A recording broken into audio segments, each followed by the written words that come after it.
सहस्रशीर्षम् देवम् विश्वाक्षम् विश्वशम्भुवम् विश्वम् नारायणम् देवमक्षरम् परमम् पदम् विश्वतः परमान् नित्यम् विश्वम् नारायणगुम् हरिम् विश्वमेवेदम् पुरुषस्तद्विश्वमुपजीवति पतिम् विश्वस्यात्मेश्वरगुम् शाश्वतगुम् शिवमच्युतम् नारायणम् महाज्ञेयम् विश्वात्मानम् परायणम् नारायणपरो ज्योतिरात्मा नारायणः परः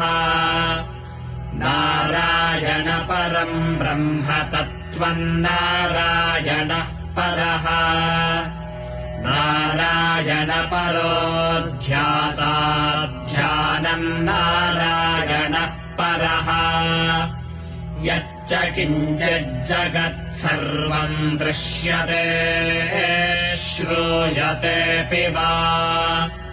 अन्तर्बहिश्च तत्सर्वम् व्याप्य नारायणस्थितः